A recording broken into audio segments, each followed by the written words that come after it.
nanti kamu semua boleh ulang kaji. Okey, boleh ulang kaji. Alright. So, kita nak lihat tentang sistem pemerintahan dahulu, kemudian baru kita lihat kegiatan ekonomi. So, sementara para pelajar yang mungkin baru masuk ataupun mungkin juga yang tak faham, boleh bertanya dalam Zoom chat, boleh tulis soalan dan boleh bertanya ya. Dan insyaAllah cikgu akan terus menjawab. Okey. Baik. So, kita nak lihat berkaitan dengan sistem pemerintahan. Secara umumnya, kamu boleh cerita, boleh bagi tahu kesimpulan bahawa sistem pemerintahan kerajaan alam Melayu ini semuanya adalah mengamalkan sistem pemerintahan beraja. Confirm. Tak ada lagi sistem demokrasi ke, komunis ke, sosialis ke, ataupun kita kata sistem pemerintahan aristokrasi ke, tak ada. Kerajaan alam Melayu semuanya pemerintahan beraja. Semua pemerintahan beraja. Tetapi pemerintahan beraja ini terbahagi kepada dua, iaitu pemerintahan pusat dan juga pemerintahan wilayah. Baik. So, gambarkan kenapa kena ada dua, cikgu? Pemerintahan pusat dan wilayah. Kerana kerajaan alam Melayu dulu besar-besar, sangat luas. Sebagai contoh, kerajaan Sriwijaya, seluruh Sumatera dan juga sebahagian daripada tanah Melayu menjadi kawasan Sriwijaya. Kalau seorang-seorang raja je memerintah ke semua kawasan itu, sukar untuk diperintah. Kerana apa? Kalau orang yang tinggal di Selangor, pejabat pentadbiran ataupun pusat pentadbiran kerajaan Sriwijaya berada di Palembang, macam mana nak report? Dah lah sikit punya jauh, kan? Jauh nak bagi tahu, nak jumpa sultan, sangat jauh. Jadi perlunya ada dua pemerintahan, iaitu satu pusat, iaitu di Palembang, dan satu lagi iaitu di wilayah-wilayah itu. Seperti ada ketua juga di kawasan Selangor, ada ketua di kawasan Negeri Sembilan, ada ketua di kawasan Johor, supaya rakyat itu boleh report kepada ketua kawasan itu, ketua wilayah tu, dan ketua wilayah itu akan report kepada sultan. So, sebab itu kena ada dua pemerintahan, iaitu pemerintahan pusat dan pemerintahan wilayah. Boleh faham itu logiknya kenapa ada dua. Baik. So, itu sistem pemerintahan beraja dengan ada dua pemerintahan, iaitu pusat dan juga wilayah. Dan untuk kerajaan-kerajaan ini, kamu kena ingat gelaran-gelaran dia. Ini gelaran-gelaran ni. Tak tahan gelaran-gelaran ni. Iaitu antaranya, contohnya, iaitu kalau kita lihat seperti Funan. Funan, kamu kena ingat tentang gelaran raja, bukan nama raja, gelaran dia, iaitu kurung benam. Gelaran bagi Raja Funan antara yang diguna pakai kurung benam, maksudnya Raja Gunung. Kemudian Raja Diraja, iaitu bermaksud Raja segala raja. Cakravatin, iaitu bermaksud pemerintah alam sejagat. So, ini gelaran bukan nama. Contoh macam orang kata apa? Gelaran bagi Cikgu Rafi. Cikgu Rafi iaitu Cikgu Tanjak, diorang kata. Ada yang kata Cikgu Tanjak. Jadi kalau Cikgu Tanjak itu gelaran, nama betul Cikgu Rafi. Macam tu. Kan? Jadi contohnya macam Dia Widian. Gelaran dia apa? Adik kedua, maknanya Angah Comel, contoh Angah Comel. Jadi itu gelaran. Nama betul dia bukan Angah Comel, nama betul dia Dia Widian, contoh. Kan? Jadi itu gelaran. Funan pun ada gelaran dia. Kurung benam, Raja Diraja, Cakravatin. Ingat dia punya nama dan maksud dia. Kemudian pemerintahan pusat, raja, memang raja lah pemerintahan pusat. Raja Funan dibantu oleh golongan agama dan juga golongan tentera. Ini dibantu oleh golongan agama dan golongan tentera. Kemudian wilayah-wilayah pula, setiap wilayah-wilayah yang kecil itu akan dibantu oleh siapa? okey, diketuai oleh putera-putera raja, okey, anak-anak raja lah yang menggunakan gelaran raja kecil. Ada berapa banyak cikgu dia punya wilayah? Ada 7 wilayah. Ya, ada 7 buah wilayah. Jadi itu di Funan. Kalau di Champa, okey, di Champa pula dia guna gelaran Raja Diraja. Ya, 7 putera. 7 putera bermakna kalau 7 buah wilayah, putera-putera dia ada berapa? Ada 7. Maknanya raja ni ada berapa orang anak? Ada 7 orang anak. Zaman dulu memang anak ramai-ramai anak ramai-ramai. Memang anak orang dulu memang ramai anak. Kan? Setakat 2, 3, 4 tak main lah. Dia tak main anak banyak tu, tak main lah. Dia kurang-kurang apa? Kurang-kurang 8, 9 orang. Kemudian 10 orang. Dia orang kata apa? Setakat anak berapa? 8 orang. Alah, dia kata apa tau? 8 tu gurau-gurau je tu. Gurau-gurau je dapat 8 orang anak. Belum serius. Kalau serius kan 12, 13. Kerana orang dulu anak ni adalah harta. Anak ni adalah harta orang dulu-dulu. Jadi lagi ramai anak bermakna lagi banyak harta. Itu maksud dia. Okey. So, nak hantar universiti tak ada duit. Itu tak susah. Tak susah. Boleh je. Baik. So, Champa, raja dia menggunakan gelaran Raja Diraja dan juga mereka diiktiraf sebagai pemerintah yang mulia dan suci dan dikaitkan dengan Dewa Siva. Bermakna Dewa Siva ini bermakna Champa menerima agama Hindu. Ya, Dewa Siva. Baik, kalau pemerintahan pusat, raja akan dibantu oleh para pembesar. Itu di pusat. Ya. Dan pembesar-pembesar ini akan bertanggungjawab untuk kutip cukai, untuk menjaga keamanan dan mengukuhkan pertahanan. Dan pada peringkat wilayah, Champa dibahagi kepada 5 wilayah. Funan tadi 7, Champa dibahagi kepada 5 wilayah, iaitu Indrapura, Amaravati, Vijaya, Kauthara dan juga Panduranga. Kena ingat ke nama-nama cikgu? Nama-nama ni cikgu tak perlu pun, tapi kalau ingat lebih baik. Kalau tak ingat pun tak apa. Dia gitu. Dia gitu ya. Baik, itu di Champa. Sriwijaya. Raja-raja Sriwijaya ini dia ada unsur kesaktian. Itu kita faham. Raja Sriwijaya ada unsur kesaktian. Kesaktian ni maksudnya magic lah. Bukan magic yang raja-raja Sriwijaya yang jenis keluarkan arnab daripada topi. Bukan. Itu silap mata. Bukan. Maknanya dia ada macam super power lah. Itu unsur kesaktian Dan Sriwijaya, raja-raja dia dianggap sebagai bodhisattva, iaitu merujuk kepada raja sebagai apa? Buddha di bumi. Itu bodhisattva. Maksud bodhisattva ialah Buddha di bumi. Dan Raja Sriwijaya paling terkenal digelar sebagai Raja di Gunung dan Maharaja di Pulau. Ingat, ini gelaran bukan nama. Dia maknanya menunjukkan betapa superiornya Raja Sriwijaya ni. Betapa super duper yummy-nya Raja Sriwijaya ni. Super. Jadi pemerintahan pusat dan wilayah pula, raja akan dibantu oleh Yuva Raja, iaitu putera mahkota, Pratiyuva Raja, iaitu raja muda, dan Raja Kumara. Ini anak-anak raja. Dan raja juga dibantu oleh golongan agama, tentera, pemungut cukai, hakim dan penjaga harta kerajaan. Dan kena ingat, macam cikgu cakap tadi, Sriwijaya pentadbiran dia terbahagi kepada 2.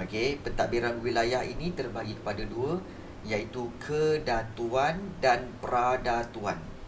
Bukan pravin Pravin lain. Pradatuan. Pravin dia bukan wilayah, dia orang. Baik. Kedatuan ditadbir oleh datu keturunan raja. Manakala Okey, pradatuan ialah datu bukan keturunan raja. Itu je beza dia.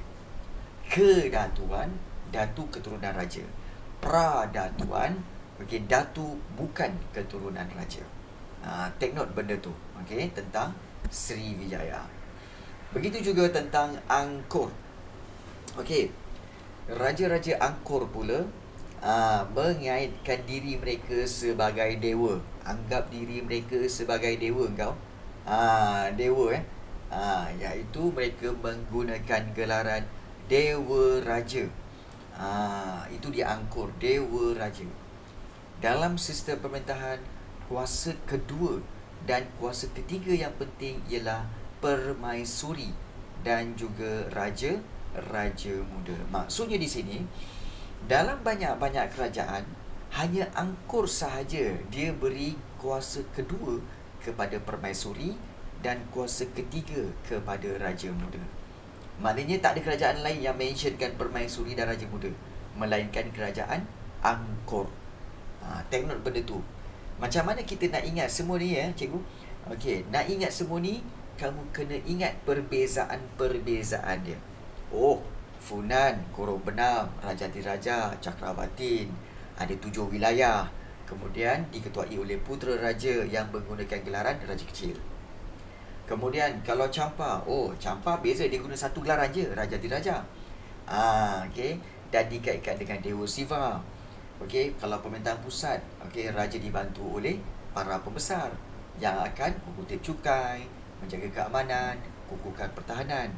Kalau Funan tadi 7 wilayah, kalau Champa 5 wilayah. Nampak tak?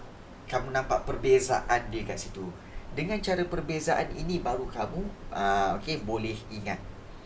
Sriwijaya pula contohnya, raja dia digelar sebagai Bodhisattva, Buddha di bumi, dan gelaran yang paling baik, raja di gunung, maharaja di pulau. Kemudian ada 3 anak raja yang akan membantu raja, iaitu Yuva Raja, Prati Yuva Raja, Raja Kumara. Okey, dan juga dibantu oleh golongan-golongan agama, tentera, pemungut cukai dan sebagainya. Pentadbiran Sriwijaya, pentadbiran wilayah dia terbagi pada 2.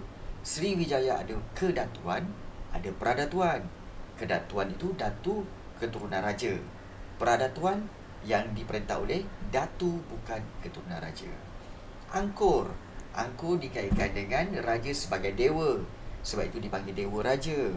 Tapi Angkor paling unik. Kerana apa? Kuasa kedua ada pada permaisuri, kuasa ketiga ada kepada raja muda. Dia begitu. Kalau kamu boleh bezakan kat sini, kamu akan nampak, macam ni. Kamu akan perasan dia macam tu. Kena hafal semua bab. Kita tak hafal sebenarnya. Macam mana kita ingat orang? Contohlah contoh. Cikgu pernah buat bengkel. Okey, cikgu tahu Ain Zulaikha macam mana. Cikgu tahu macam mana Anci ataupun Lee Shen macam mana beza dia.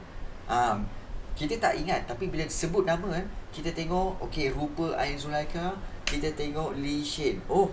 Macam ni beza dia.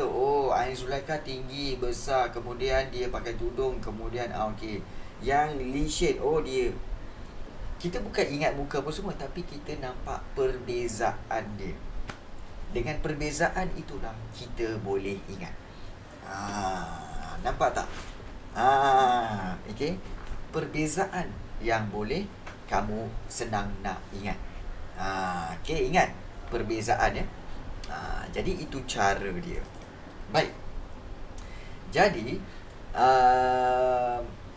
kalau kita lihat Angkor, pemerintahan pusat dan juga pemerintahan wilayah, dan raja-raja Angkor ni dibantu oleh para pembesar yang mana bertanggungjawab dalam bidang keagamaan, kehakiman, keselamatan dan juga perbendaharaan. Dan daripada banyak-banyak kita tengok kerajaan tadi, hanya Angkor sahaja dibahagikan kepada ada wilayah. Wilayah itu besar, daerah kecil dan juga kampung. Maknanya untuk Angkor, dia ada wilayah yang besar. Dalam wilayah tu ada daerah-daerah. Dalam setiap daerah tu ada daerah kecil lagi. Dan dalam daerah kecil tu ada kampung-kampung. Banyak kampung-kampung. So, itu pemerintahan wilayah di Angkor. Okey. Ya, betul. Macam wilayah tu macam KL lah. Okey, kita tengok KL Wilayah Kuala Lumpur. Kemudian dia ada daerah kecil seperti apa? Daerah Wangsa Maju, daerah Ampang, kemudian daerah Salak Selatan, kemudian daerah Gombak. Okey, itu daerah-daerah. Dalam wilayah Kuala Lumpur ada daerah-daerah. Ada ya? Okey, baik. Dalam daerah tu pula, contohnya kita ambil daerah Ampang. Dalam Ampang dia kecilkan lagi. Okey, iaitu ada kawasan dalam Ampang tu, ada Ampang kecil, kemudian Ampang Tengah, kemudian Ampang Selatan.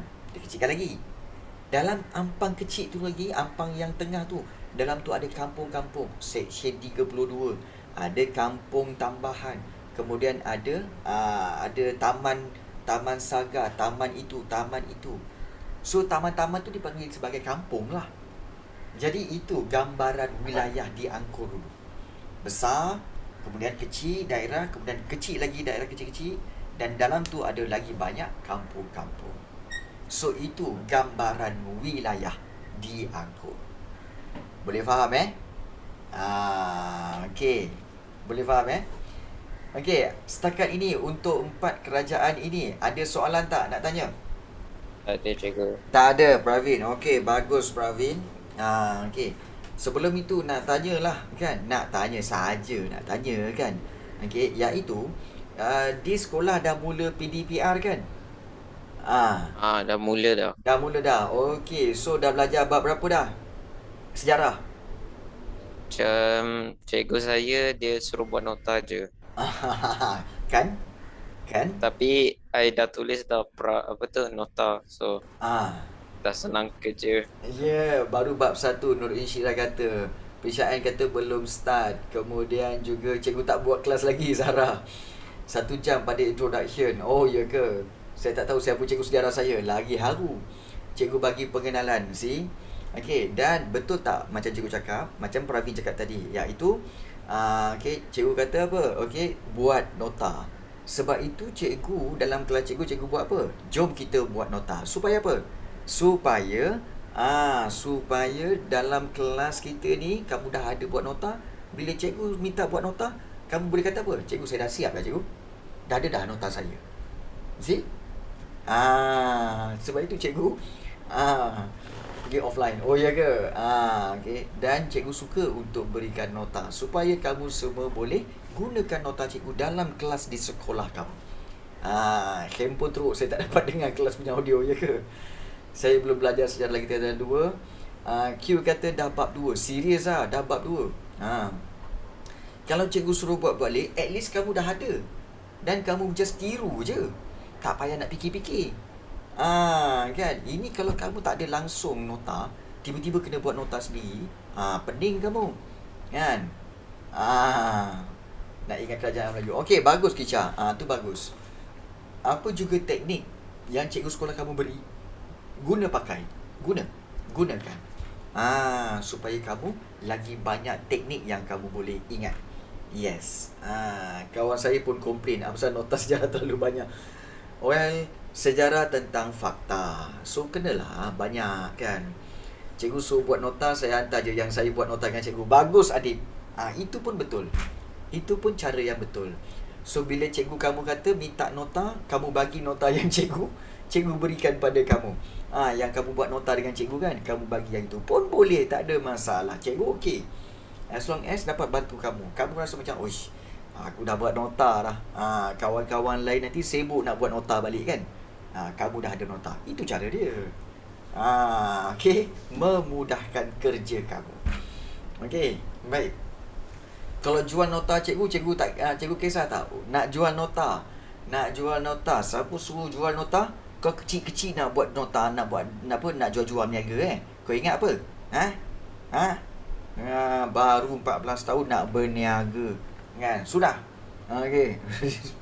Dia masih recycle. Ya. Tak ada volume kelas. Oh ya ke? Okey, semua salah handphone.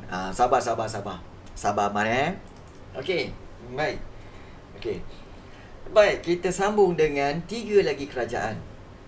Okey, kerajaan apa cikgu? Okey, kita akan sambung dengan ulang faham kerajaan Majapahit. So tadi kita dah tengok Funan, Champa, Srivijaya dan juga Angkor. So sekarang kita tengok Majapahit. Majapahit pun sama. Raja-raja dia guna gelaran apa? Ini yang unik sikit. Maharaja, Sri Maharaja dan Sri Batara. Maknanya di sini, dalam banyak-banyak kerajaan yang kita dah baca tadi kan, tak ada kerajaan yang guna perkataan Sri. Ya, Sri Maharaja, Sri Batara tak ada. Melainkan Majapahit. Jadi juga Majapahit ada pemerintahan pusat dan juga pemerintahan wilayah di mana raja dibantu oleh para pembesar, dan paling unik tentang Majapahit, dia ada Sabta Prabu. Sabta Prabu ini adalah sekumpulan orang yang duduk di dalam majlis penasihat diraja. Nama pun penasihat ya.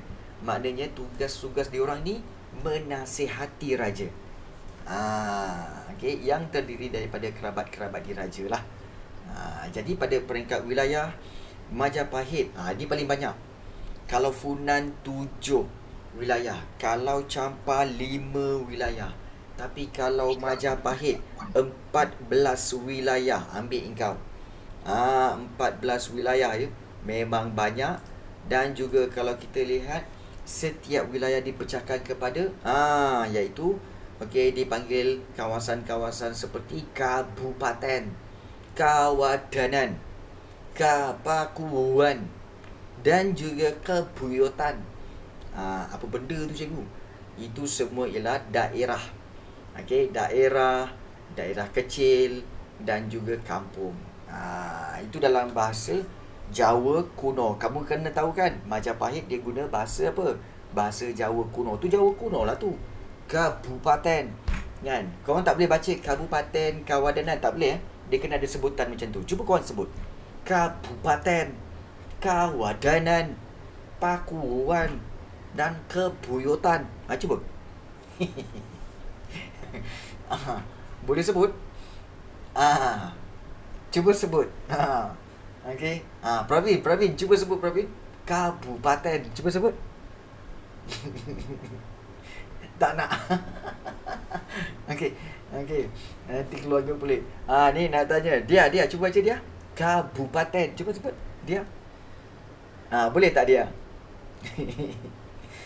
Tak nak. Tak nak. Tak ada orang yang nak Daing Zafran boleh? Daing Zafran. Daing Zafran boleh cuba tak? Macam nak sebutnya? Daing? Tak nak juga cikgu. Allah, ramai pula tak nak lah. Nanti nanti jadi macam mentera itu. Langsung tak masuk Okey. Baik. Bising kat sini. Dia sebenarnya yang boleh baca ni, cuma Adam Haris saja. Adam Haristan memang boleh baca. Adam Haristan ada? Ada kan Adam Haris? Dam, boleh tolong cikgu tak? Tolong bacakan yang ni, Dam. Ya. Dam, cuba baca ni, Dam. Apa? Tu yang cikgu pun. Kabupaten. Tak nak. Dia macam tu. Dia mesti sebut dalam apa, bahasa Jawa kuno Majapahit. Kabupaten. Cuba sebut. Kabupaten. Pula. Lain macam lah kau ni kan. Risau aku. Tak payahlah. Okey. Risau.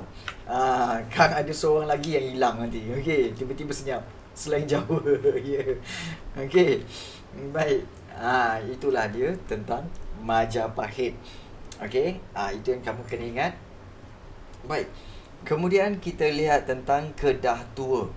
Di mana Kedah Tua ni, kerajaan Kedah Tua sering dibayangi oleh kerajaan besar, especially Kedah Tua dibayangi oleh kerajaan Srivijaya. Okey, banyak-banyak kerajaan. Kedah Tua saja yang ada related kepada kerajaan alam Melayu lain. Iaitu Kedah Tua ada related kepada Srivijaya. Dan kerajaan Kedah Tua ini mempunyai bentuk pentadbiran yang mudah, iaitu dia hanya ada seorang ketua. Okey, dia tak ada raja tapi dia ada seorang ketua. dan juga ketua ni bertanggungjawab urus hal perdagangan dan keagamaan. Corak pemerintahan kerajaan Kedah Tua berubah menjadi sebahagian daripada kerajaan Srivijaya, dan kita tahu Kedah Tua adalah Pradatuan bagi kerajaan Srivijaya. Pradatuan tu apa cikgu? Pradatuan tu adalah wilayah yang ditadbir oleh datu bukan keturunan raja. Tu Kedah Tua. Ya. Dan Gangga Negara. Gangga Negara lagilah langsung obviously memang tidak jelas.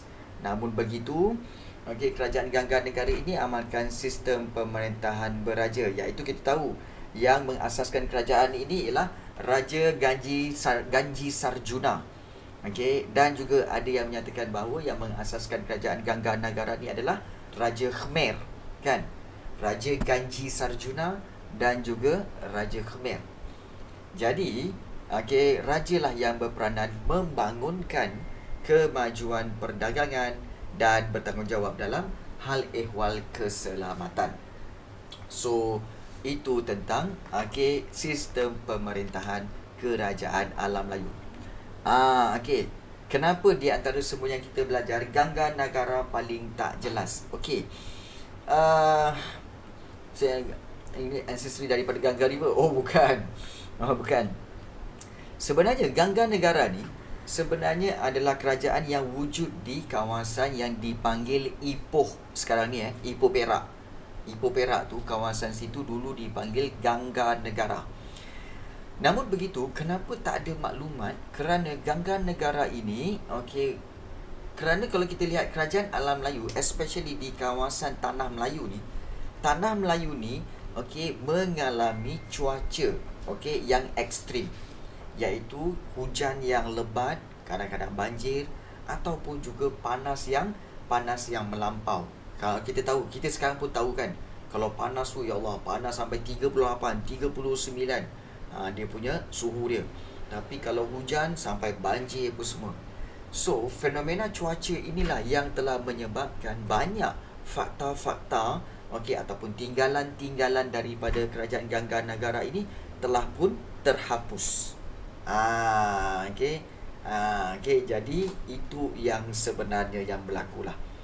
Berbanding kerajaan-kerajaan yang lain di alam Melayu apa semua tu, sana tu memang dia punya struktur dia tu terjaga kerana dia punya suhu tu ataupun cuaca iklim dia tidak begitu kita kata sebagai tidak begitu ekstrim compare dengan negara kita. Kan. So, ya ke Q? Ada 4 musim yang paling noticeable. Panas gila, hujan sampai banjir. Kan. Itu di peringkat ni kita kata di peringkat kita sambung tentang kerajaan, dan kita sambung tentang kegiatan ekonomi. Kegiatan ekonomi. Kita tahu kegiatan ekonomi, obviously kerajaan alam Melayu memang amalkan pertanian. Pertanian sebab alam Melayu ada tanah yang subur untuk pertanian. Jadi pada awalnya memang pertanian tu untuk sara diri, maknanya untuk makan untuk makan diri sendirilah. Tetapi bila ada lebihan hasil pertanian, kalau dah ada lebih, barulah dipasarkan ataupun dibekalkan kepada orang lain. Itu cara dia. Maknanya orang dulu-dulu dia bukan tanam untuk terus berniaga, tak. Dia tanam untuk makan dulu. Ada lebih baru jual. Ada lebih baru dipasarkan. Ini orang-orang zaman dulu ya. Bagus. Dan sebahagian besar alam Melayu memang tanam dengan padi. Kenapa padi? Kerana padi adalah makanan ruji kawasan Asia Tenggara ni. Makanan ruji Kita tak makan roti. Kita makan apa? Kita makan nasi. Kita tak makan padi Kita makan nasi. Padi tu pokoknya. Beras tu nanti jadi beras. Dah masak baru jadi nasi. Kan. Jangan kau kata kita makan padi. Tak pernah lagi orang makan padi. Tak percaya tanya Dia Widian. Dia Widian tu rumah dia, sebelah rumah dia, kiri kanan rumah dia tu sebenarnya ada padi. Tak percaya tanya dia. Dia tahu lah. Okey, baik. Okey, makan nasi cuba. Aduh, yai. Okey. Kiri jalan lah. Itulah. Kiri jalan. Dia mention lagi dekat sebelah kiri. Okey, baik. So, tak nak share ke, homeboy? Baik. So, kita lihat. Okey, tanaman padi. Okey, untuk kerajaan Funan dan Angkor. Okey, dia terletak di lembah Sungai Mekong. Maknanya lembah Sungai Mekong ni maknanya di kiri dan kanan Sungai Mekong. Okey, di Vietnam sana yang ada tanah yang subur. Di Angkor, Angkor biasalah. Okey, daripada Tasik, okey, Tonle Sap. Tasik Tonle Sap, okey, digunakan untuk mengairi kawasan padi sawah. Tetapi paling penting ini paling penting tentang Angkor. Angkor telah membina kolam. Pemerintah dia membina kolam yang dikenali sebagai Bari untuk menyimpan air. Dan cikgu tak nak cerita pasal Bari. Banyak kali dah kot kita pergi lawat tempat tu kan. Okey, Bari tu yang sebesar 8 km dan lebar dia 2 km. Itu Bari untuk simpanan air. Okey, bagi mengairi kawasan sawah padi. Angkor juga dapat menuaikan hasil padi hingga 3 hingga 4 kali setahun. Okey, di Champa, okey, ketua air. Ingat di Champa ada ketua air yang dilantik di setiap kampung untuk selenggarakan, untuk maintenance kan terusan dan daik. Srivijaya, padi juga. Okey, tanaman utama dan ditanam di kawasan pedalaman Palembang, iaitu di tanah tinggi Pasemah dan juga hulu Sungai Musi. Hulu di peringkat atas Sungai Musi Kerajaan Majapahit, Pulau Jawa. Okey, ini cara nak ingat nama-nama tempat ini, iaitu kamu ingat Funan di mana, Champa di mana, Angkor di mana. Funan, Angkor di kiri kanan lembah Sungai Mekong. Dan Angkor sendiri ada Bari. Di Champa, okey, dia ada saluran ataupun terusan air yang mana ada ketua air yang akan menyelenggara terusan. Kat Sungai Mekong, betul. Srivijaya di Palembang. Bila kamu ingat Palembang, kamu ingat Srivijaya. Dan di situ ada tanah tinggi Pasemah dan juga hulu Musi untuk tanaman padi. Majapahit, kamu ingat Pulau Jawa. Yes, Pulau Jawa kan. Sekarang ni Pulau Jawa kan, yang tempat Jakarta semua tu. So di situ Pulau Jawa. Dan di situ ada tanaman padi di kawasan Sungai Bengawan Solo dan juga Sungai Berantas, yang membekalkan air ke kawasan padi sawah. Yes, kamu just ingat di mana kawasan itu. Apa maksud Jawa actually, cikgu? Okey, Jawa ni sebenarnya adalah kita kata salah satu bangsa dalam kita kata satu suku kaum dalam Melayu. Melayu banyak tau. Umumnya semua ni Melayu. Tetapi dalam Melayu dia ada Jawa, dia ada Bugis, dia ada Banjar. Kemudian dia ada kita kata keturunan Arab seperti Said, Sharifah, Sheikh, Siti. Itu semua keturunan Arab. Itu Melayu juga. Kemudian ada juga orang-orang Melayu yang keturunan Siam yang berada di yang banyak tinggal di Kelantan, di Kedah, di Perlis. Itu Melayu Siam, Melayu juga. So memang banyak. So salah satunya ialah Jawa. Dan Jawa ni ialah kita kata suku kaum dalam bangsa Melayu. Baba dan Nyonya sebenarnya dia bukan Melayu. Baba dan Nyonya sebenarnya dia adalah orang Cina, datang daripada negara Cina yang datang ke Melaka, kemudian mereka telah mengamalkan gaya hidup orang Melayu. Berpakaian kebaya pendek, pandai berpantun. Itu amalkan kehidupan orang Melayu. Melayu Sumatera ada, Melayu Sumatera pun ada. Cikgu, bangsa Melayu kita dipanggil apa? Bangsa Melayu lah. Umumnya bangsa Melayu ni ialah kita belajar kan, umumnya bangsa Melayu ni macam mana orangnya. Orangnya yang pertama sekali orang yang tinggal di kawasan Asia Tenggara umumnya. Yang kedua, dipanggil orang Melayu atau bangsa Melayu kerana apa? Kerana pandai bercakap Melayu. Yang ketiga, mengamalkan cara hidup orang Melayu. Ingat tak kita belajar bab 1 hari tu, iaitu mengamalkan nilai-nilai gotong royong. Gotong royong itu sikap membantu tu kan, bantu membantu. Itulah ciri-ciri bangsa Melayu. Pandai bersilat, kemudian pandai membuat gangsa. Itu adalah ciri-ciri bangsa Melayu. Itu sebenarnya. Orang Melayu kat Malaysia dipanggil apa? Melayu lah. Cuma Melayu mengikut negara yang berbeza. Kalau di Malaysia, okey, itu Melayu Malaysia. Ada Melayu kat Singapura? Ada. Dipanggil apa? Melayu Singapura. Kalau orang Melayu kat Brunei, dipanggil apa? Melayu Brunei. Kalau dekat Indonesia, dipanggil apa? Melayu Indonesia. Dia Melayu mengikut negara. Kalau di Thailand, dipanggil Melayu Siam. Begitu. Nampak tak? Okey.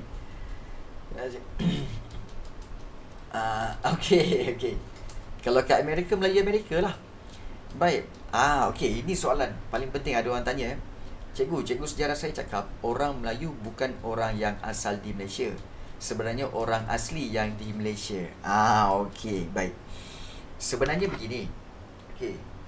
Orang asli yang kamu tengok dekat dalam hutan tu kan. Orang asli masih ada lagi di Selangor ke, di Perak ke, di Negeri Sembilan, di kawasan hutan-hutan tu masih ada orang asli. Yes, orang asli ni memang orang asal di Malaysia. Memang betul. Tetapi selepas itu datangnya orang-orang Melayu. Dan orang Melayu ni banyak teorinya. Ada yang kata datang daripada China, ada yang kata datang daripada Siam, ada yang kata datang daripada Sumatera. Namun begitu mereka datang ke sini, mereka telah tinggal di kawasan-kawasan tertentu seperti di Melaka, di Kedah dan sebagainya. Daripada situ membentuk masyarakat, dan orang-orang ini yang memajukan tanah Melayu menjadi kerajaan, seperti kerajaan Kedah Tua, seperti kerajaan Melaka. Kalau kita kata orang asli itu sebenarnya adalah orang yang asal, memang betul, kita tak nafikan. Tapi kita nak tanya, adakah orang asli itu yang telah membentuk tamadun Melayu, yang membentuk kerajaan Melayu Melaka? Atau adakah orang asli itu juga yang telah membentuk kerajaan Kedah Tua? Tidak. Mereka still dalam hutan. Sebab itu memang diorang punya tradisi. Masyarakat tradisi mereka yang mereka memang tak nak keluar daripada hutan, sebab mereka memang suka, dan itulah adat kita kata adat daripada turun-temurun nenek moyang mereka. Mereka tak akan keluar daripada hutan. Memang mereka dah dia moden, tapi walaupun mereka dah moden, mereka still nak duduk dalam hutan. Sebab bagi mereka itu memang budaya mereka. Gelaran dari Sanskrit. Parameswara tu bukan nama Raja Melaka. Parameswara tu gelaran daripada Sanskrit. Okey, gelarannya apa? Nama betul dia apa? Parameswara. Sebab kita kena tahu sultan-sultan dulu pun sebenarnya banyak menggunakan gelaran-gelaran. Okey, sama-sama Zahra Sofia. Banyak gelaran. Okey, banyak gelaran. Even kita punya sultan sekarang ni pun banyak gelaran. Contohnya, kalau kamu ingat nama Sultan Kelantan Sultan Kelantan dulu beberapa tahun lepas, Sultan Kelantan telah menjadi agung. Dia guna nama apa tahu? Sultan Muhammad yang ke-6. Nama dia bukan Sultan Muhammad. Nama dia sebenarnya ialah Raja Faris Petra. Nama dia sebenarnya ialah Raja Faris Petra. Tapi bila dia naik jadi sultan, dia guna gelaran Sultan Muhammad yang ke-6. And it happens. So kalau kamu kata Parameswara tu adalah nama gelaran, okey, kemungkinan besar ya. Nampak tak? Okey. Dalam tarifas, suka hati kau je Haji Osman. Okey, baik. Okey, nanti kita check. Okey. Okey, kita nak tengok sebenarnya kita dah tengok di di tanaman padi.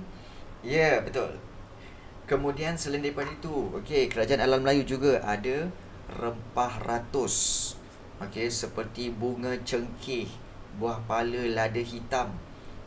Dan bunga cengkeh ni ditanam di Kepulauan Maluku. buah pala ditanam di Pulau Banda dan juga lada hitam, okey, di Sumatera dan juga di Jawa. Jadi, kena ingat ke nama tempat ni cikgu? Tak perlu. Ingat bunga cengkeh, buah pala dan juga lada hitam. Itu rempah ratus. Selain daripada itu, okey, pertanian lain juga. Okey, Kerajaan Alam Melayu juga usahakan tanaman lain seperti pisang, tebu, bijan, kekacang, kelapa, sayuran dan buah-buahan. Juga mereka menjalankan kegiatan menangkap ikan, okey, serta mendapatkan kulit kura-kura. Okey, jadi itu kegiatan pertanian yang lain.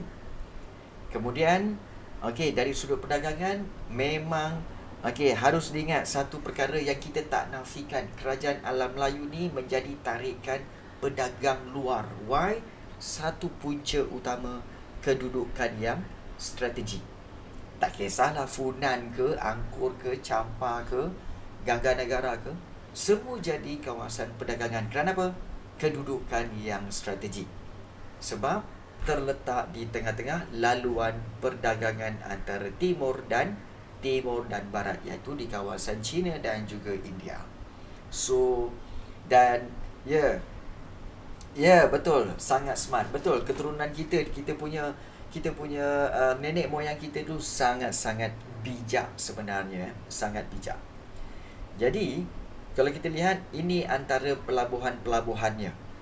Okey, seperti Kerajaan Funan dengan Okio-nya, Champa dengan, kita ambil satu sajalah, seperti Turan, pelabuhan Turan, Srivijaya dengan Palembangnya, okey, Angkor dengan Yasodarapura, okey, Majapahit dengan Tuban, okey, Kedah Tua, Sungai Mas dan juga Pangkalan Bujang, dan Gangga Negara, okey, adalah di Pangkalan. So, itu just kita kaitkan nama kerajaan dengan pelabuhan-pelabuhan dia. Jadi, barang yang didagangkan hampir sama. IQ cikgu berapa? Kenapa tanya Danish? Tanjung Rambutan. Tanjung Rambutan ya. Ya. Baik. Okey, barang yang didagangkan ialah seperti damar, kapur barus, kayu cendana dan gaharu. Okey, saja nak tahu, cikgu tak pernah check lah Danish. Okey. Tak pernah check ya. Okey. Okey. Kalau keturunan nenek moyang kita ni sangat-sangat yang teramat bijak sampai tak terkata. Kita ni masih bijak ke? Bijak. Bijak. Kita masih lagi bijak juga sebenarnya. Cuma bijak apa? Kita punya orang dulu-dulu dia dipanggil bijaksana. Maknanya sana ni dalam bahasa dulu dipanggil bijak sampai ke syurga. Bijaksana maknanya bijak sampai syurga. Yang kita ni sekarang ni bijak juga, tetapi bijak sini. Tak sampai sana lagi, baru sampai sini. Jadi belajar lagi. Belajar lagi supaya sampai ke sana sekarang ni kita bijak sini ya. Belum lagi bijak sana, belum. Okey, baik. Okey, saya bijak situ. Boleh juga. Bijak situ, bijak sinun. Boleh. Okey. Alright. Seterusnya, kita lihat iaitu okey, Alam Melayu bijak sapu, pedagang-pedagang luar. Okey, dalam Alam Melayu, pedagang luar yang kerap datang adalah pedagang daripada China, India, Arab dan juga Parsi. Dan mereka membawa pelbagai barang dagangan untuk dijual dan ditukar. Kenapa pedagang-pedagang ni cikgu? Kena ingat antara tamadun terawal. Ingat tak? Tamadun terawal adalah tamadun Cina dan tamadun India, tamadun terawal dunia. Ingat? Kemudian juga Arab dan Parsi, iaitu tamadun Parsi pun wujud selepas tamadun India dan tamadun Cina. Begitu juga pedagang-pedagang Arab. Sebab itulah mereka yang telah sampai ke sini. Kerana mereka dah ada tamadun. Mereka dah ada barang-barang dagangan daripada sana, diorang bawa ke sini. Dulu Alam Melayu ada slavery tak? Ada. Slavery ada, perhambaan tu ada. Cuma perhambaan kita orang Melayu ni berbeza sedikit. Berbeza sedikit. Tahu perbezaan dia? Nanti kita tengokkan yang ini Okey. Perbezaan utama tentang alam Melayu punya hamba dia begini. Hamba-hamba di kawasan alam Melayu ni dia masih lagi dihormati. Masih lagi dihormati dan juga dilayan seperti manusia. Hamba-hamba ni masih dilayan seperti manusia. Sebab itu orang Melayu, perasan tak orang Melayu dia cakap apa tau? Tuan hamba, dia akan gunakan bahasa bukan aku, kau apa semua, tak. Dia guna apa? Tuan hamba dan hamba. Sekejap sekejap. Kita ada urusan sikit. Okey, baik. Kita sambung dengan kita punya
Sorry. Ada isu sikit. Okay, ada isu sekejap Okey, baik. Minta maaf. Okey, sebab ada urusan kita kata urusan keluarga sikit. Untuk pengetahuan kamu, pelajar-pelajar SPM pada semalam telah semalam ke 2 hari lepas telah pun menamatkan mereka punya kertas. Maka oleh sebab itu hari ini mereka akan pulang ke rumah masing-masing termasuk anak cikgu. Jadi ada urusan untuk mengambil anak cikgu di Kuala Kangsar tu ya. So MRSM, so sebab itu dia ada urusan kat luar sikit lah. Okay. So kita kembali. Okey, kita kembali kepada pembelajaran kita, iaitu apa yang lawan? Lawan ke?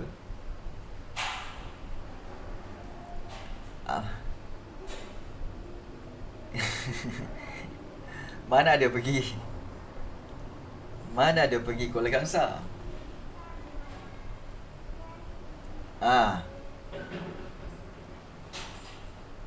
Ada pergi Kuala Kangsar Okey, tak apa. Hilang tu lawan dia. Tadi Thanos dah ketik jari dia. Oh, ya ke? Okey, baik. Okey. Baik, kita sambung. Okey. Pedagang luar. Okey, kalau kita ingat pedagang luar tu, okey, ada di China, India dan juga Arab serta Parsi. Kalau kita lihat pedagang China, India dan juga Arab serta Parsi, kamu kena ingat dia punya apa yang dia bawa Iaitu contohnya kalau pedagang China ni, okey, dia membawa barangan seperti sutera, tembikar, pinggan dan mangkuk serta payung, gula dan juga gendang. Okey, dan mereka cuba untuk mendapatkan barangan perubatan daripada alam Melayu. Nilai-nilai perubatan seperti sarang burung, gamat dan sebagainya. India pula, kamu kena tahu India memang, pedagang-pedagang India memang mereka membawa kain kapas, kain cotton kapas, kemudian tembikar dan pelbagai jenis batu-batu berharga seperti batu akik. Mana yang batu akik? Batu-batu akik yang dicincin tu dan juga carnelian untuk dijual kepada penduduk tempatan. Dan jangan panggil alat tu mangkuk, nanti sakit hati. Mana ada. Okey. Kemudian mereka mendapatkan kain sutera daripada China, dan pelbagai jenis barang dari alam Melayu seperti rempah, garu dan kapur barus.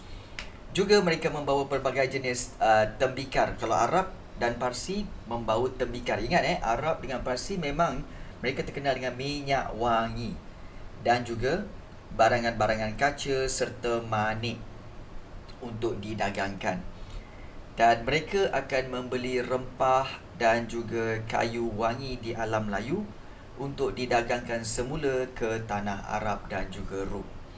So, okey, kita tahu bahawa masyarakat alam Melayu ni memang mahir membuat kapal dan juga menguasai ilmu pelayaran. Malah mereka mampu berlayar jarak jauh hingga ke Afrika. So, itu berkaitan dengan perdagangan dan hasil hutan. Okey, hasil hutan serta hasil laut. Okey, kerajaan alam Melayu memang menjalankan kegiatan mengutip hasil hutan dan juga hasil laut secara sara diri. Dan antara hasil laut yang paling penting yang kamu kena ingat seperti kalau kita lihat seperti hasil hutan dan hasil laut seperti gaharu, sarang burung, rotan, kapur barus, gamat, mutiara dan juga rumpai laut. Okey. Dan hasil ini mendapat permintaan tinggi daripada pedagang asing kerana mempunyai pelbagai kegunaan lah, seperti sumber makanan, ubatan. Maknanya memang orang dulu-dulu ni memang kaya lah. Inilah dia hasil hutan seperti gaharu, sarang burung layang-layang, rotan dan juga kapur barus. Okey, gaharu dengan kapur barus untuk bahan pewangi. Ya, bahan pewangi. Sarang burung untuk kesihatan. Ya, untuk perubatan. Ya, sarang burung untuk perubatan. Mungkin ada yang bertanya, macam mana sarang burung boleh dijadikan perubatan? Oh, senang saja. Sarang burung tu nak jadi perubatan, okey. Kalau katakan kamu sakit contoh kalau kamu katakan tak apa, sihat apa semua kan. So sarang burung tu apa yang kamu kena buat, iaitu kamu letakkan di atas katil, kemudian kamu duduk di atas sarang burung tu. Jadi kamu akan sihat lah. Taklah. Baik, bukan.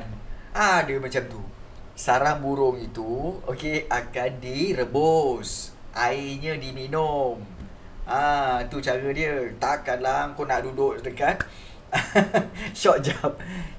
Sarang burung tu kecil, kamu tu besar. Takkan kamu nak duduk kat sarang burung. Dan tentu sarang burung tu pecah. Apalah kamu ni. Jadi tak, sarang burung tu akan direbus dan airnya diminum. Itu cara dia. Shock kejap. Okey, baik. Kemudian hasil laut yang ada, iaitu inilah dia gamat. Ini gamat ataupun sea cucumber. Okey, rumpai laut serta juga mutiara. Juga ada untuk dijadikan barang perhiasan. Dan kita ada perlombongan. Perlombongan iaitu kita ada, kerajaan alam Melayu ada perlombongan emas, perak dan juga biji besi. Emas di Pergunungan Hiu iaitu di Champa. Mutiara daripada mana? Mutiara daripada laut. Haiwan apa? Mutiara ni sebenarnya ini diambil, ini sebenarnya tiram ini sebenarnya tiram. Binatang tu tiram. So tiram tu dia akan tutup dan di dalam tiram itulah sebenarnya akan ada terhasilnya mutiara. Ya, mutiara. Jadi dia daripada tiram, dalam tiram tu. Emas daripada Champa, perak di Indrapura. Di Champa juga. Dan juga biji besi iaitu di Angkor, iaitu di Pergunungan Phnom Deck. Dan untuk pembuatan, masyarakat kerajaan Champa mahir untuk menghasilkan barangan tembikar dan juga cuka kelapa. Manakala Funan dan Angkor pula mahir untuk membuat pelbagai barangan perhiasan, iaitu perhiasan daripada biji besi dan juga emas. Dan masyarakat kerajaan Majapahit pula mengusahakan garam, gula dan juga minyak, pembungkusan daging kerbau dan membuat mi daripada beras. Jadi inilah dia yang dikatakan sebagai barang-barang yang telah dihasilkan oleh kerajaan alam Melayu. So dengan itu maka tamatlah bab 2.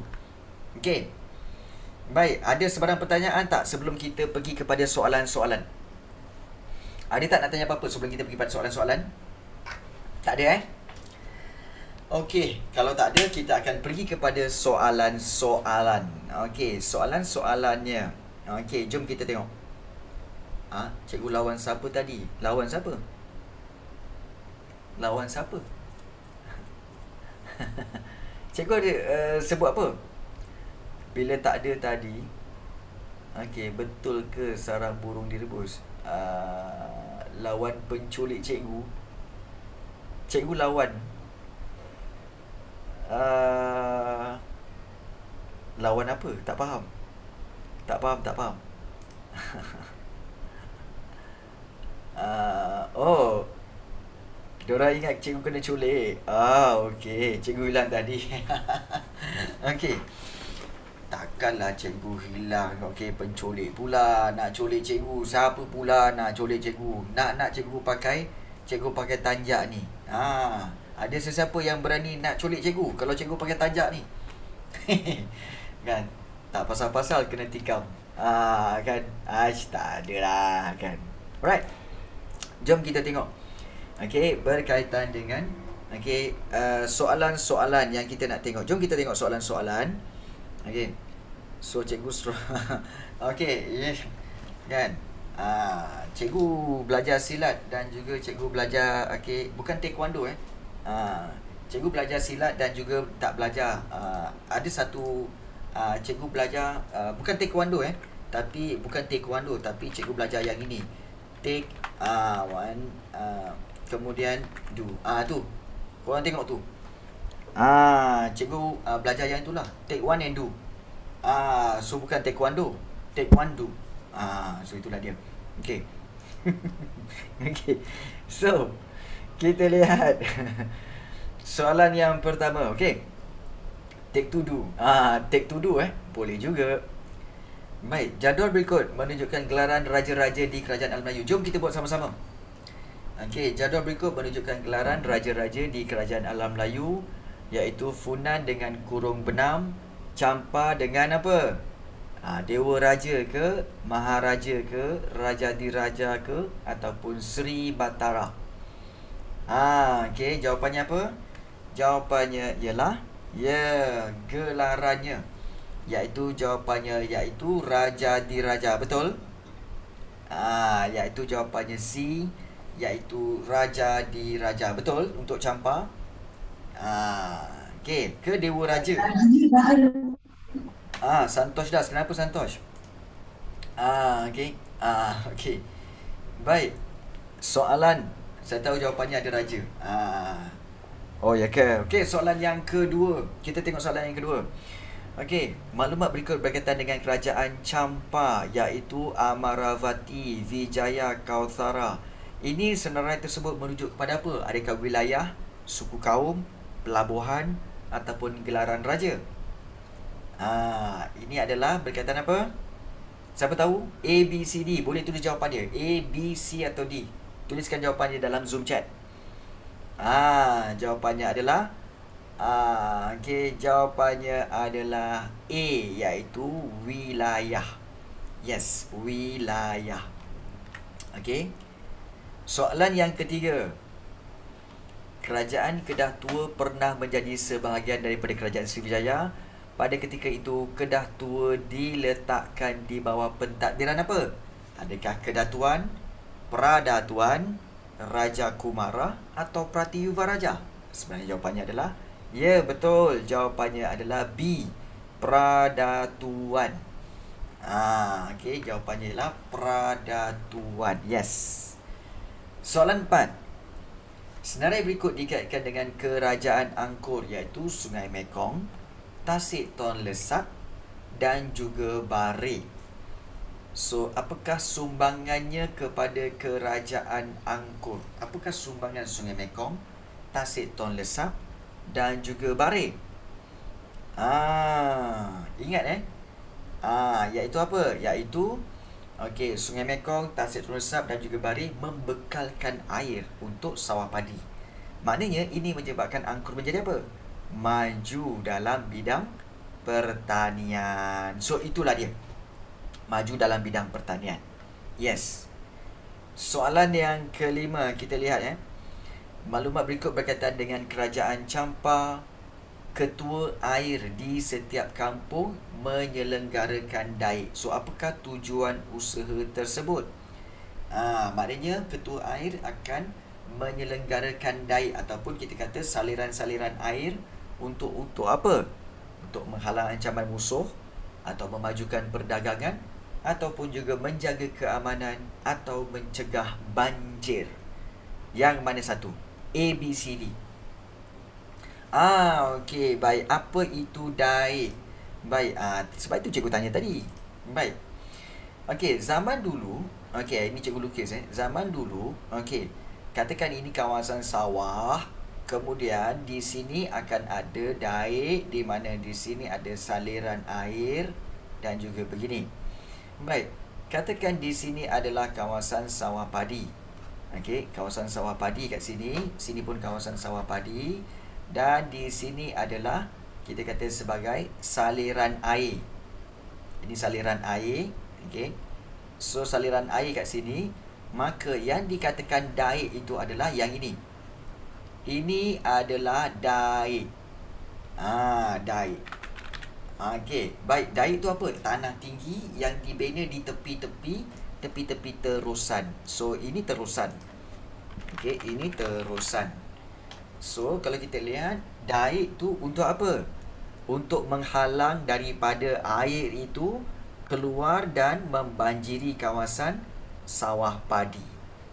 Perasan tak? Jadi daik itu sebenarnya adalah dikatakan sebagai kita katakan sebagai kawasan. Ini daik. Ini daik dan juga ini pun daik. Okey, maknanya tebing tinggi yang dibina di tepi-tepi terusan itu. Dia buat macam kolam lah, Tapi dia sebenarnya ini pandangan daripada kerata rentas, pandangan daripada tepi. Tapi sebenarnya kalau pandangan daripada atas, kalau katakan kawasan sawah padi tu dia begini, petak-petak macam ni kan. Kan kawasan sawah padi petak-petak macam ni kan. Kemudian di tepi ni dia akan ada saliran. So di sini ada kawasan petak-petak padi lagi. Okey. So yang dikatakan kawasan terusan tu di sinilah. Ini kawasan terusan. Dia macam anak sungai ataupun aliran air. So di sini kalau kita lihat, inilah dia dikatakan terusan tadi. Ini terusan. Okey, dan ini adalah kawasan sawah padi. Nampak tak? Itu kawasan sawah padi. So itu terusan, itu sawah padi. So ini pandangan daripada atas. Okey, ini pandangan daripada atas. Yang ini pandangan daripada tepi. So daik tu berada dekat tepi-tepi ni lah. Daik tu berada dekat tepi-tepi ni.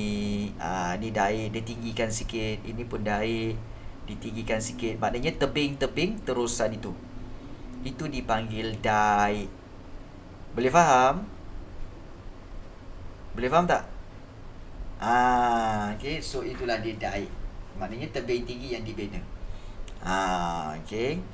Yes. So kalau begitu, kalau kita lihat di sini, tujuan daik tu dibina adalah untuk apa? Untuk mencegah banjir. Mencegah banjir supaya air tu tak keluar, tak melimpah ke kawasan padi-padi sawah tu. Tu soalan yang kelima. Soalan yang keenam. Dalam kerajaan Srivijaya terdapat satu jawatan yang dipanggil Tuhan Vatakvurah. Ini istimewanya Srivijaya. Dalam buku teks ada tulis tentang Tuhan Vatakvurah. Betul. Apakah tanggungjawab pegawai tersebut? Adakah menguruskan hal keagamaan, menyelia kegiatan perdagangan, menasihati raja dalam hal pentadbiran dan memupuk kesetiaan rakyat kepada raja? Sebenarnya Tuhan Vatakvurah ni sebenarnya adalah menyelia kegiatan perdagangan. Iaitu jawapan dia adalah B. Menyelia kegiatan perdagangan. Dia macam Syah Bandar lah kat Melaka dulu. Macam Syah Bandar. Terima kasih banyak Santosh. Okey, baik. 7. Jadual berikut menunjukkan pelabuhan yang terdapat di alam Melayu. Srivijaya, Palembang, Majapahit, Surabaya, Funan dengan X. Okey, apakah pelabuhan X untuk Funan? Pelabuhan Funan, okey, iaitu apa nama? Jawapannya adalah B, Okyo. Ingat Okyo. Bagus. Amar, Sasi dan sebagainya. Bagus. Okey. Soalan 8. Mengapakah pelabuhan di alam Melayu menjadi tumpuan para pedagang dari luar? Okey. Kerana apa? Kita baru je bincangkan tadi. Adakah kedudukan strategik, pelbagai kemudahan disediakan, pembayaran cukai dikecualikan atau mata wang digunakan? Jawapannya adalah kedudukan strategik dan pelbagai kemudahan disediakan. So jawapannya adalah A. Yes. Betul. Dan soalan ke-9. Masyarakat alam Melayu mampu berlayar hingga ke Afrika. Apakah faktor yang membolehkan mereka berbuat demikian? Apakah faktor yang membolehkan mereka berbuat demikian? Iaitu adakah dorongan pemerintah, kemahiran membuat kapal, penguasaan ilmu pelayaran atau hubungan luar yang berkesan? Jawapannya adalah 2 dan 3, iaitu C. Ada kemahiran membuat kapal, penguasaan ilmu pelayaran. Boleh? 6 dengan 7 apa cikgu? Okey, 6 dengan 7. 6 adalah B, menyelia kegiatan perdagangan. Dan nombor 7 adalah B juga, iaitu pelabuhan Okyo. Okey. Dan dapat Nuri Syirah? Okey. Baik, soalan yang terakhir, soalan 10. Gaharu banyak terdapat di tanah Melayu, Sumatera dan hutan Sungai Mekong. Apakah kegunaan gaharu? Zaman sekarang mahir buat Lego je. Itulah. Kegunaan gaharu. Kan? Sudah gaharu cendana pula. Sudah tahu bertanya pula. So jawapannya adalah bahan pewangi.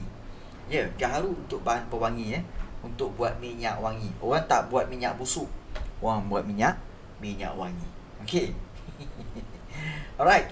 So, dengan itu kita telah lihat berkaitan dengan kita telah revise ulang faham bab 2, iaitu tentang sistem pemerintahan dan kegiatan ekonomi kerajaan alam Melayu, dan seterusnya kita telah pun buat sedikit latihan untuk kita tambah fahamkan lagi.